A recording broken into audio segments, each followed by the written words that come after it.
Hello, beautiful family. How are you all doing? Thank you for the maximum love and the support. So, my beautiful people, today I've want to share with you what that's normally session never end. See, this is Progress the Analyst, and here I keep you updated. So, my people, today I have a quick one to share with you. Where they are complaining, people are now entering one chance vehicles. Anyways, I don't really want to talk too much. I want you to listen or watch this video and make sure you share and subscribe if you haven't. Thank you, and I'll be right back. Okay, a very quick one. One of our brothers, Onyo Orenchise, Oscar Wahia, a male escape from Ndogan Harvesters Ibu, tinted Bosimo, white. Tinted Bosimo, white. In the evening, in the evening. Imakamba chicharaha, hane jizabale because you cannot know whether more tinted or tinted na bale. But this guy won't forward. Omara was wabara honey how tinted. You know? So something happened. Chineke mebere, ye may escape. The tinted Bosimo now. And I say Jehi Haga, and I say Jototaga, and it is Abaleaga. I want to warn you, one female, wherever you are, be very careful. Before I get by Bosimo, by Sienna, by any taxi in the night, watch well. Watch very well. And stop pressing phone, maybe a boss. Stop pressing phone. Stop putting this earpiece. Now, be very, very vigilant. Makandogo.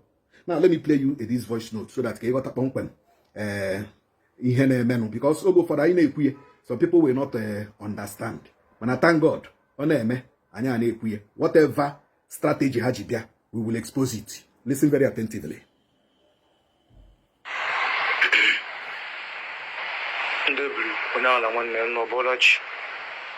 Happy Sunday.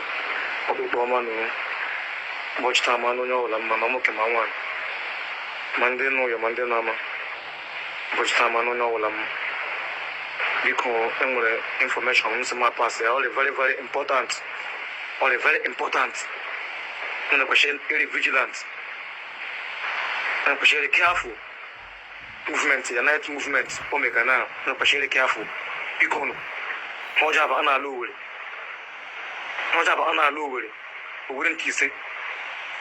Oba ana ndoga harvesting apa ana alo owe ne planu ordinary ketetulani along tetilo iyem ko wala nchole ko no yembole yesterday one of our brother was namanana Oscar the person of Oscar Bujo no Oscar shina dala enwere o oshi no nwu bilie Oscar bula phone ya bula ahun ya bula. Yesterday, being Saturday, according to him, Maya Ejina who came back 2 days. Which can a man of Holy Family. So Kechi and Millie Ochogizu, Nabalia, 8, according to him. Also Chigamoto, we show your hand, I bet you longa, we show your head, Uchigamoto. So, and one person, or to know to die, but don't harvest, to know to have in I put the Chigamoto, or Manchuna will know to. So, Ghana Chiramuta, Lepa, Bosimo, tinted white. According to him, also Bosimo and what the Albara empty. Akona Bella, Poshe. The driver on the Bosima, Mema or Moyoska. Oscar passed by the driver she Jovia to him. Now, I say one name, Vanomotuman. Oscar Panopi, he required the driver on the drivers in the Tetulu. Yeah, but so the Bosimo. Oma ebo nyoso first ona osopa ono tu akọ osopa se passe papa ni moto no ze ni with driver so the couple go no no stand up and echiga moto anzi Oscar ba the person no ze ni moto Oscar si moto ambosi ma asuya enwo ochi no asuya ino nga na first ochi no kit ma so moto ọhụrụ ndị bosi mo azo bosi mo na n'otu ochi so Oscar ba haba ona sumo Quand on est dans un chez moto, à Camé, Oscar son avec moto, il dit que même non, allez, il est possible. Okama, man, tu connais pas, Hamas, man, bagale, que Michigan, et non, private, pas bon. Et man, Oscar, on est wise, d'accord. Et voilà. So, il y a des personnes à draguer, mais, Gadra, drive it, Tigon, Chimba, Bachara, Naimichien, Abega AC. Oscar, c'est Abega AC. Give man. So, second thought Oscar sị na ele ka ibe ga esi n'aka na emela ya kpazi ka nọ n'ihu na-akụ nga akụ ụtọ nga Oscar akpara onye ka so the guy is ejidezi aka na moto Oscar nwe ta fuziri okwu Oscar bụrụ abụ ma okwu ya bụrụ abụ fún Oscar bụla so biko ụmụnne m anyị ndị ka anyị daga ije abalị biko onye ọla kpachara anya achịmiri ya nwaanyị ma ọ bụ ndị ji apịmafu ma aba moto chefu uche ha biko onye ọbụla reke afọ ndị ọga na vesa aba ime owere nke ise anyị ekwela tetilo ka anyị aba anaghị ime tetilo onye ọla reke afọ onye ọla reke afọ moto bọsị ime litim ted biko onye ọla reke afọ biko ọwụ pọshọn anyị chukwu na-ekwukwana achịkwanụ onye chi na-azụ onwe ya ndị chi na-azụ onwe ha biko anya nọ afọ biko ọja aba n'ime owere ọ dị mma unu ahụ na ya ndị tinted bọsis na-agbazi n'abalị ọwụzi n'ụtụtụ ọwụ n'ehihie onye nwere ntị ya nọrọ but we promise them and I promise them any tactics ha changiri webata ọzọ we will expose them. Ihe iji ekwu you don't have the right to harvest the organ of any human being. If you want to harvest an organ, harvest nke gị ma je harvest ya nke mpa gị ma mma gị ma nwanne gị ma nwa gị. Don't harvest any person's organ by killing the person. Arona bag. It is stupid. In our way, you ekwensu. You will go ekwensu. So everybody be very, very vigilant. Ebala Bosimo, Sienna, taxi, stop pressing phone. Remove that earpiece. Concentrate. Be very agile. Anya genako pam pam pam ka clock. Any movement, watch. Any pam map. But I'm no way he can make it. But be very vigilant. Use your brain. Thank you very much. One maricha street light here government teacher also, especially in the Kenoebe Toronto, Concord Boulevard, and the Kenoebe area hedge. Ebe what back ebe over, imo over, ebe new over eba. Also, ndị gọọmenti rụchara amantụchara street light ndị babambula si ndị agbakọrọti ngwa ụmụ ndị abịa ha akọtụrụ shia dị ọkụ ha bịa ha akọtụrụ shia dị ọkụ ndị agbakọrọti ngwa oge ụfọdụ gị hụ ka ha bụ ihe dị ka baro eji ayọn kụọ gị chee na ọwa akpakara ka ha na-atụtụ ebe a na ha na-efopụcha dị street light gọọmenti solar light a gọọmenti tichara on the road go to Toronto, from Toronto to Oji. Ihe ndị babambola si ndị agbakara ngwo mmere light solar light etichara n'ụzọ, you will not believe it.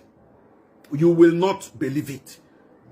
So because we are also calling upon the governor of Imo State, we are calling upon the SA on monitoring and implementation, because here warning to monitor and implement. Because ndị babambola si ya oruole mgbe a ga-amachi ha n'ala Owerri.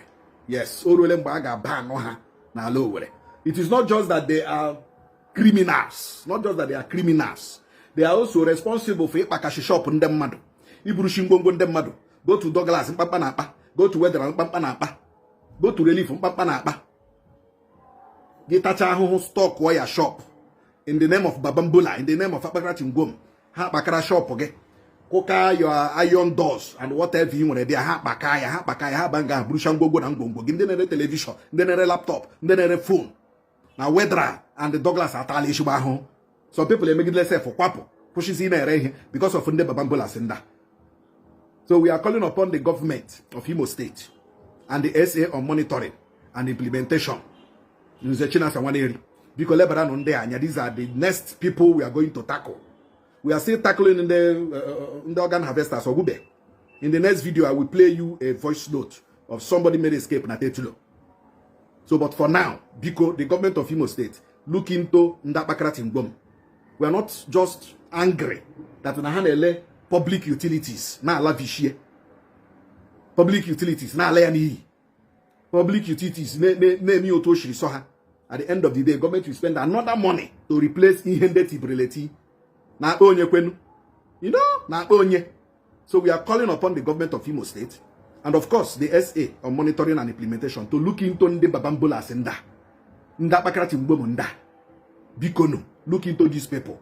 ehihie abalị ime abalị emeghị ha babambola ha laa ya ọnụ mmadụ ha tụrụ ha lee nga idomere nwa ihe pakịrị n'ime ụlọ gị na akụkụ ụlọ gị ha eburu ha bịa na shọpụ gị ha kpaka not just ihe iron now ha na-ezuzi ma oshi. So the government should set up a serious committee to look into the activities of these people. Ban ha n'ime Owerri and outside Owerri. There are many things. I thought that they have uniform. Before uniform, I thought we have an association of Ndebabambolas, association of Ndabakrat Ngom. But what is really happening now? Enough is enough. Because this is a very serious clarion call to the government of Imo State to take action immediately. Ebe Ndebabambolas ndị anọ, Ndabakrat Ngom ndị anọ. Most of them, Nde Sokoto, Nde Taraba, Nde Kaduna, they will claim that how Ndabakrat Ngom, not knowing that they are criminals. Jabakrat Ngom yichi ahụ na-ezuoshi anyhow n'Owerri, ezuoshi anyhow na shop ndị mmadụ, ezuoshi anyhow n'ụlọ ndị mmadụ. Because enough is enough. Thank you very much. So, my beautiful family, that brings us to the end of this update. Do well to like the video, share, and subscribe. I still remain your one and only Progress, the analyst that will keep updating you on all the latest happening. Thank you and bye for now.